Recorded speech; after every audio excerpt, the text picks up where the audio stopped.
دشمن بھی تو نے کس قوم کو للکارا، رے ہم بھی حسب آرا، رے ہم بھی حسب آرا، اے دشمن بھی تو نے کس قوم کو للکارا، رے ہم بھی حسب آرا، رے ہم بھی حسب آرا، آدھے کی بازوں ہے کہ تلواریں سینے جوانوں کے یا آمن دیواریں، آدھے کی بازوں ہے کہ تلواریں سینے جوانوں کے یا آمن دیواریں، مل جاتی ہے قدموں سے کس طرح سے دستارا، اس قوم کا ہر بچہ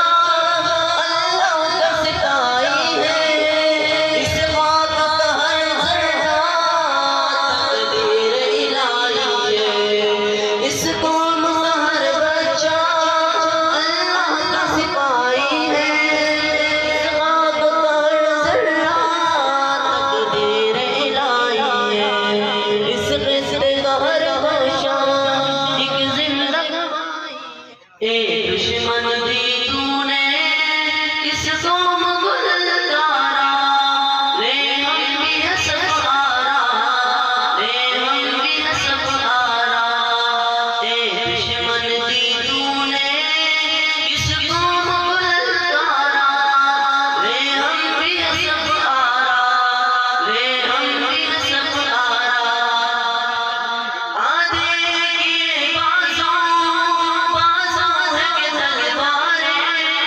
سینے جوانوں کے یا آمن دیواریں، آدھے کی بازوں ہے کہ تلواریں سینے جوانوں کے یا آمن دیواریں، مل جاتی ہے قدموں سے کس طرح سے دستاریں۔ جی ناظرین، آج کے اس پروگرام کے اسپیشل گیسٹ مفتی محمد حق نواز صاحب اس وقت ہمارے ساتھ موجود ہیں، تو ان سے جانیں گے آج کے اس پروگرام کی نسبت ان کا کیا کہنا ہے۔ السلام علیکم، کیسے ہیں آپ؟ جی وعلیکم السلام ورحمۃ اللہ۔ آج کا پروگرام بہت ہی زیادہ تعمیری اور مثبت رہا ہے، اور میں سمجھتا ہوں کہ نوجوانوں کو جس طرح موبلائز کیا گیا ہے، نوجوانوں کو جمع کیا گیا ہے آج کے پروگرام میں، اس میں ایک مخصوص پیغام دیا گیا ہے، اور وہ مخصوص پیغام یہ کہ باکردار نوجوان بنے، سوشل ورکر نوجوان بنے، والدین کے خدمت گزار نوجوان بنے، اور اپنے ٹاؤن، محلے، علاقے کے اندر اپنی طرف سے راحت، چین اور سکون کا ذریعہ بنے، پاکستان کے خادم بنے، محافظ بنے، پاکستان کی تعمیر و ترقی میں اپنا کردار ادا کریں۔ اور ایسا نہیں ہو سکتا کہ کوئی نوجوان یہ سب کام کرے، اللہ کی طرف سے اسے دنیا میں عزتیں نہ ملے، ایسا نہیں ہو سکتا۔ یہی آج کی کانفرنس کا اور آج کی تقریب کا حقیقی پیغام تھا۔ اچھا، بالخصوص عوامی خدمت الائنس کے بانی قاری سجاد تنولی صاحب کے بارے میں کیا کہنا ہے، جو ایسی ایکٹیویٹیز میں لگے رہتے ہیں، ہمیشہ یوتھ کو جو ہے وہ موٹیویٹ کرنے میں لگے رہتے ہیں؟ ہمارے بھائی ہیں قاری سجاد تنولی صاحب، اللہ تعالیٰ ان کی عمر میں برکت عطا فرمائے، یہ غریب پرور رہے، ہر دل عزیز ہیں، یہاں کے لوگوں کی خدمت کرتے ہیں، ہر غریب چھوٹا بڑا ان کے ہاں سے عزت پاتا ہے۔ میں سمجھتا ہوں کہ یہ ہم سب کے لیے اور یہاں کے خاص طور پر نوجوانوں کے لیے قابل تقلید نمونہ ہے۔ اسی طرح کا کردار ہر نوجوان کو ادا کرنا چاہیے۔ اگر ہر گلی، ٹاؤن، محلے، علاقے کے اندر ایسے ساتھی پیدا ہو جائیں تو انشاءاللہ ہمارے علاقوں کے، ہمارے ٹاؤن اور محلوں کے مسائل خود بخود حل ہو جائیں۔ اچھا، اس وقت بالخصوص ہمارے آج نیوز کے ناظرین اور پورے پاکستان سے جو لوگ آپ کو دیکھ رہے ہیں، بالخصوص یوتھ کیا میسج ڈلیور کرنا چاہیں گے آپ؟ خاص طور پر نوجوانوں سے میں یہ کہنا چاہتا ہوں، سوشل میڈیا کا غلط استعمال ختم کریں اور اپنے اندر مثبت اور تعمیری سرگرمیاں پیدا کریں۔ سب سے پہلے مضبوط تعلیم، تربیت، والدین کی خدمت، اور پھر اپنے پورے علاقے کے لیے انتہائی فلاحی، سماجی، رفاہی نوجوان بن کر ابھرے۔ ایک وقت آئے گا کہ انشاءاللہ مستقبل آپ کے ہاتھوں میں۔ بہت شکریہ جی ناظرین، آج کے اس پروگرام میں یہ بھی اسپیشل گیسٹ ہیں اور بالخصوص انہیں موٹیویشنل اسپیچ کے لیے بلایا گیا ہے۔ پروفیسر معراج صدیقی صاحب اس وقت ہمارے ساتھ موجود ہیں، جو کسی تعارف کے محتاج نہیں۔ ان سے جانیں گے آج کے اس پروگرام کی نسبت ان کا کیا کہنا ہے۔ السلام علیکم، کیسے ہیں آپ؟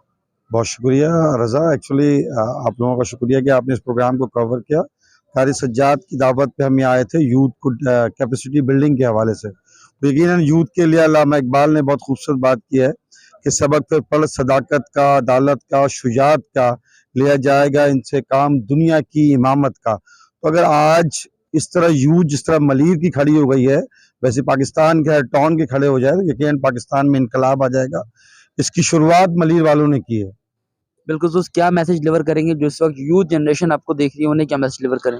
کردار کے بغیر تو دیکھیں کچھ بھی نہیں ہو سکتا ہے، اور سب سے پہلے کردار ہمارے پاس اپنے گھر پر ہے کہ اگر ہم ایک اچھا بیٹا بن سکتے ہیں تو معاشرے میں ایک اچھا سیاسی کارکن بھی بن سکتے ہیں، ویلفیئر بھی بن سکتے ہیں. وہ وہاں سے جب آگے بڑھتا ہے تو آگے بڑھنے کے بعد وہ دنیا میں جب قدم رکھنے والا ہوتا ہے، اس ماحول سے جب وہ نکل کے اسکول اور کالج میں یا یونیورسٹی میں وہ قدم رکھتا ہے تو اس کے لیے بڑا بڑا کام وہاں سے شروع ہو جاتا ہے، محنت کا، کوشش کا، لگن کا، آگے بڑھنے کا، اس ملک کے لیے کچھ کرنے کا، اپنے خاندان کے لیے کچھ کرنے کا، اور ایسی بہت سی چیزیں آتی ہیں جس کو اپنے آپ کو پیش کرنا ہوتا ہے.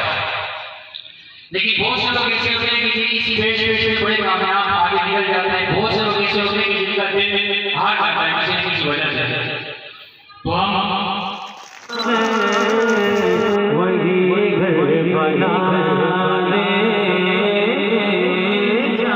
آپ نے کہنا جی چاہتا ہے، جو بندہ بولے سیدھا ہاتھ اٹھا کے بولے وہی گھر بنانے کو جی چاہتا ہے، سونے سے کر وہ چاندی سی مٹی نظر میں بسانے کو جی چاہتا ہے، وہ سونے سے کر وہ چاندی سی مٹی نظر میں بسانے کو جی چاہتا ہے. محمد معراج صدیقی صاحب تصور فاؤنڈیشن کے چیئرمین ہیں کہ وہ آئے نوجوانوں کی اصلاح کے حوالے سے اپنے خطاب سے اظہار کریں. السلام علیکم. بہت شکریہ قاری سجاد صاحب کا، اور اسپیشلی ہمارے اکابرین یہاں بیٹھے ہوئے ہیں، مفتی زبیر صاحب کا. یقیناً ہم سب ان کو سنتے بھی ہیں اور اپنی ذات کی بھی اصلاح ہم سے ہوتی ہے، تو ان کے آنے میں بہت زیادہ کلیپنگ کریں، یہ بہت بڑی بات ہوتی ہے. کچھ لوگوں کا آ جانا ہی کہ آپ کے لیے بہت بڑی بات ہے. قاری صاحب نے جو آپ کو جمع کیا ہے، میں تھوڑا سا اپنا تعارف کرانا چاہوں کہ ایکچولی میں نے P H D human resources development میں کیا، انسانوں کی ڈیولپمنٹ میں میرا ریسرچ بھی رہا. میں آج کل کرسچن یونیورسٹی میں ایز اے چانسلر ہوں اور پچھلے 25 سالوں سے طلباء و طالبات کو پڑھاتے رہا. لیکن اس درمیان مجھے معلوم نہیں تھا کہ یہ جو پروگرام ہے وہ اسٹوڈنٹس کا ہے، یونیورسٹی اسٹوڈنٹس ہیں، لیکن جو جوش نظر آ رہا ہے وہ یقیناً کچھ حاصل کرنے کے لیے ہے. میں آپ کی حیثیت بتانا چاہتا ہوں کہ دراصل ہر شخص یہ چاہتا ہے کہ میں اس دنیا کی تمام نعمتوں کو حاصل کر لوں. میں آپ کو بتاؤں گا کہ میں نے اس سفر میں ہزاروں doctors, engineers, P H Ds نکالے، اور لیکن اس نعمتوں کی کامیابی صرف ایک کام سے آپ کو مل سکتی ہے. وہ دنیا کا کوئی بھی شخص وہ ایک کام کرتا ہے، اللہ پاک اس کو دنیا کی ساری نعمتیں دے دیتے ہیں. یہ پوری دنیا کی نعمتیں اللہ پاک ایک کام کرنے سے دیتے ہیں. اور کوئی شخص چاہتا ہو کہ میں دنیا کا مشہور ترین آدمی ہو جاؤں، ہر شخص مجھے جانتا ہو، میں چاہوں جہاں جاؤں مجھے لوگ پہچانتے ہوں، میری ایک آئیڈینٹی ہو، میری ایک پہچان ہو میرے علاقے میں، معاشرے میں، ملک میں، دنیا میں، اسے صرف ایک کام کرنا ہوتا ہے تو اللہ پاک اس کو یہ چیز عطا کرتے ہیں. اور اگر کوئی یہ تیسرا کام کر لے کہ یہ دنیا کی ساری نعمتیں موت تک اس تک رہیں، اور یہ تمام کی تمام چیزیں اللہ پاک شہرت بھی رکھے، اس کو صرف ایک تیسرا کام کرنا ہوتا ہے. میں آپ سے بہت مختصر ٹائم پہ یہ شیئر کروں گا. یعنی 400 جاندار کے درمیان میرا آپ کا مقابلہ ہوتا ہے، اور ہم دوڑ لگاتے ہیں، ایک مقابلہ کرتے ہیں، اس میں اللہ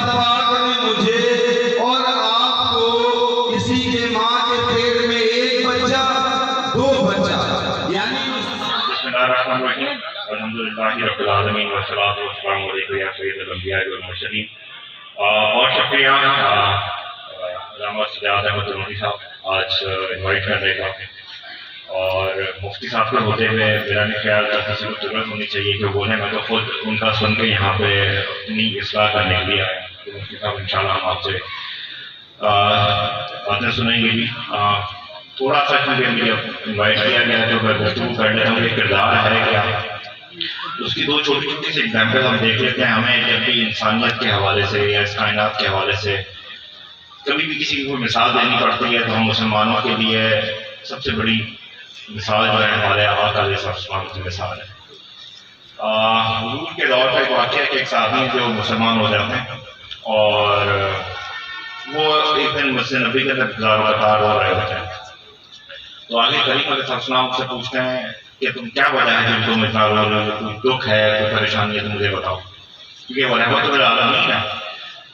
تو وہ صحابی رسول بیان کرواتے ہیں کہ ہم اٹھنے والے تھے یا رسول اللہ کہ ایک دن میری چھوٹی سی بیٹی تھی، ہم اپنی بچیوں کو زندہ درگور کر دیا کرتے تھے، زندہ زمین میں گاڑ دیا کرتے تھے۔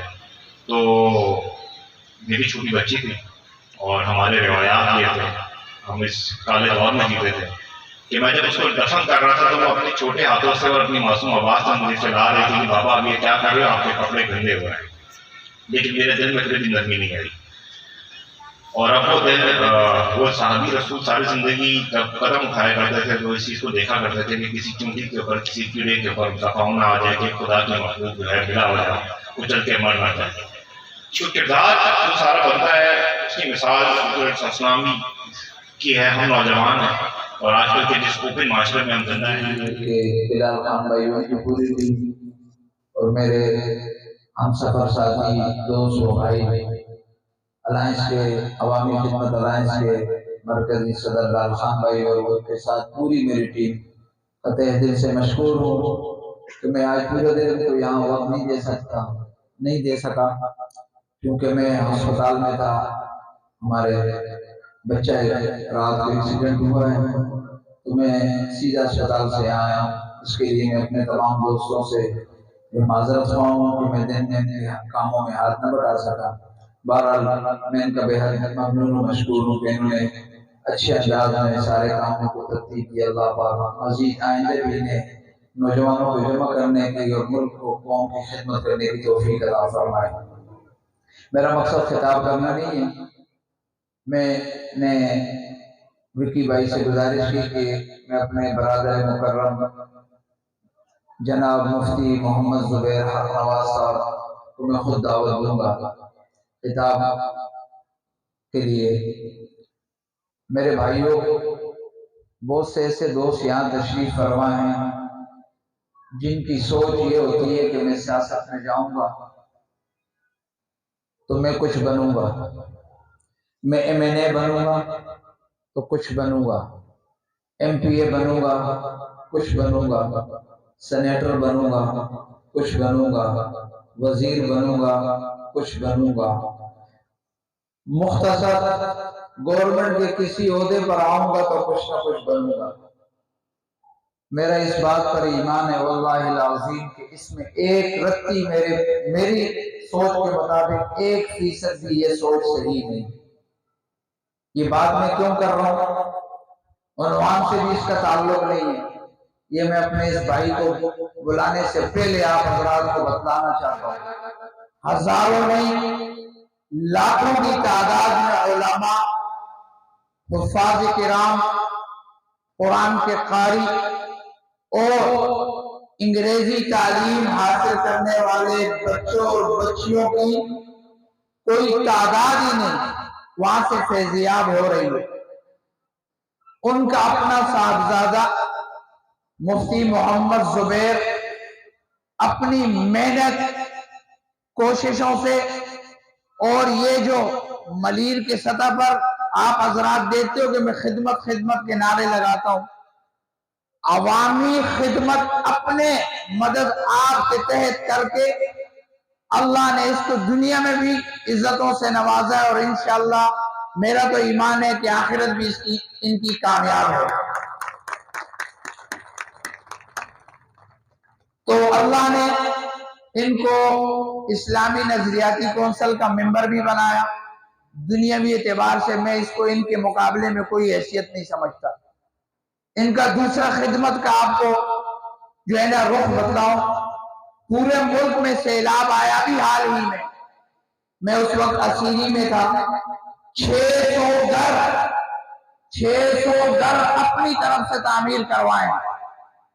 600 گھر منہ سے بولنا آسان ہے. اور جس بستی میں یہ ڈیرہ غازی خان میں آباد ہے وہاں پانی کی بوند بوند کو لوگ ترستے ہیں. انہوں نے وہاں سینکڑوں ٹیوب ویل اور پانی کا ایسا نظام کیا ہے کہ گھر گھر کو پانی پہنچ رہا ہے. اور گزشتہ الیکشنوں کے اندر چونکہ ان کے والد محترم میرے مرشد بھی ہیں, وہ سیاست کو اتنا ترجیح دیتے نہیں اور دینی بھی نہیں چاہیے, کیونکہ جھوٹ مکر فریب, صبح سے شام تک جھوٹ, رات کو سوتے وقت جھوٹ, صبح جاگتے وقت جھوٹ, ہمارا وقت جھوٹ کا دھندا ہے. تو جس دھندے میں وہ افراد ملوث ہوں گے وہ دھندا جس پر اللہ کی کتاب کہتی ہے فَقُلْ لَعْنَةَ اللَّهِ عَلَى الْكَاذِبِينَ, ہم وقت اللہ کی لعنت برستی ہو, اس قافلے کے ساتھ جڑنے کی کیا ضرورت ہے؟ اور اس قافلے کے جڑنے کی اگر خدمت ہے تو یہ شخص آپ کے سامنے اس قافلے کا حصہ نہیں ہے. اور پورے ملک میں غریب عوام کی خدمت بھی مجھے کان میں یہ کہہ رہا تھا کہ میں نے جا کے کتاب پڑھانی ہے. سال بھر میں دنیا کے سفروں پہ رہتا ہوں, تو کتاب رہ گئی حدیث کی تو طلباء میرے انتظار کر رہے ہوں گے, رات کو 2 بجے تک حدیث پڑھاتے ہیں ماشاءاللہ. ایسا انسان آپ حضرات کے سامنے میں نے بلایا ہے. اور کیوں بلایا ہے کہ نوجوانوں کو تربیت کے لیے. ہم تو طالب علم ہیں, ہم خود ان سے سیکھنے والے ہیں. ان سے پہلے جو میرے 2 مقررین وہ ان کی ادب کی وجہ سے بول نہ سکے, ورنہ وہ دونوں دنیاوی اعتبار سے بہترین مقرر ہیں, بہترین. ان کی بھی ہم وقت یہی کوشش ہوتی ہے زبان سے بالا تر ہو کر, مذہب سے بالا تر ہو کر, انسانیت پر ان کی زندگی گزرتی ہے. اسی پر ان کی جستجو ہے. کاشف مرزا صاحب اور معراج صدیقی صاحب. تو مفتی زبیر صاحب تو میں بتا رہا تھا کہ جو الیکشن ہوئے تو لوگوں نے کہا اپنے بھائی کو دو ہمیں. ان کے والد صاحب نے اختلاف کیا. بہرحال دوستوں کی اور محبت رکھنے والوں کے آگے جو ہے نا وہ جو ہے نا اپنی سخت موقف کو نرمی میں تبدیل کر کے ان کو اجازت دے دی. آزاد حیثیت میں پورے ملک پاکستان میں سب سے زیادہ ووٹ لینے والا ان کا بھائی تھا, چھوٹا محمد طاہر. کسی سیاسی پارٹی کا جھنڈا نہیں تھا. وجہ کیا ہے؟ لوگوں کے دلوں میں محبت ڈالو. نفرتوں سے محبتیں نہیں بدلتی. محبت خدمت سے پیدا ہوتی ہے. اور محبت کے لیے زبان کا ہونا, مذہب اور مسلک کا ایک ہونا ضروری نہیں ہے, انسان کا ہونا کافی ہے. کسی بھی زبان بولنے والا ہو, ہمارا تو کام ہے اس کی خدمت کرنا. کسی بھی مذہب سے تعلق رکھنے والا ہو, ہم اس کی کوشش کریں گے خدمت کریں, اور الحمدللہ اپنی سطح پر کر بھی رہے ہیں. تو مفتی صاحب کو بلانے سے پہلے میں سریعہ کو آنے کا یہاں پر بہت ممنون و مشکور ہوں کہ ہم نے اپنا قیمتی وقت دیا, کیونکہ ان کے ساتھ ہمارا اسی اسکول اور کالج کا تعلق ہے. استاد ہیں یہ بھی بڑے قابل اور جو ہے نا فخر ملیر کے لیے عظیم انسان ہے. اور جماعت اسلامی سے ان کا تعلق ہے, لیکن ان کو جماعت اسلامی کی نسبت سے نہیں, ہم نے اسکول اور کالج اور نوجوانوں کی نسبت سے ان کو مدعو کیا, کیونکہ نوجوانوں کی ہم وقت تربیت میں مصروف رہتے ہیں. اللہ پاک ان کے کاموں میں اور ان کی کوششوں میں برکتیں عطا فرمائے. تو اب میں دعوت خطاب دیتا ہوں اپنے بھائی برادر مکرم جناب مفتی محمد زبیر اکنواز صاحب کو کہ وہ آئیں, آپ حضرات کے سامنے اپنے خیالات کے اظہار کریں. تمام دوست کھڑے ہو کر ان کا استقبال کریں. نعرہ تکبیر, نعرہ تکبیر, نعرہ تکبیر, نعرہ رسالت, نعرہ رسالت. شاید کچھ اور حضرات میں بات چیت کرنی ہے. کوشش کرتا ہوں کہ آپ حضرات سے زیادہ ٹائم نہ لوں اور مختصراً بغیر کسی تمہید کے چند باتیں آپ کی خدمت میں پیش کرنا ضروری ہے. سب سے پہلے اپنے ہر دل عزیز غریب پرور اور انتہائی خدمتگار برادر مکرم محترم مکرم جناب قاری سجاد تنوری صاحب کا دل کی گہرائیوں سے شکر گزار ہوں. انہوں نے آپ سے ملاقات کا یہ موقع عطا فرمایا. اللہ تعالیٰ برادرم قاری سجاد تنوری صاحب کی زندگی میں، عمر میں اور ان کی تمام خدمات میں خوب برکتیں عطا فرمائے. محترم بھائی کاشف صاحب، بھائی معراج صاحب، اللہ تعالیٰ ان کو جزائے خیر دے. بہت سادگی کے ساتھ بڑی پیاری اور عمدہ باتیں ان حضرات نے فرمائی ہیں. خود میرے لیے بھی وہ درس ہیں اور ان میں جو چھپا ہوا فلسفہ اور پیغام تھا، اللہ اس کی روح تک ہم سب کو پہنچنے کی توفیق دے اور عمل کی توفیق بخشے.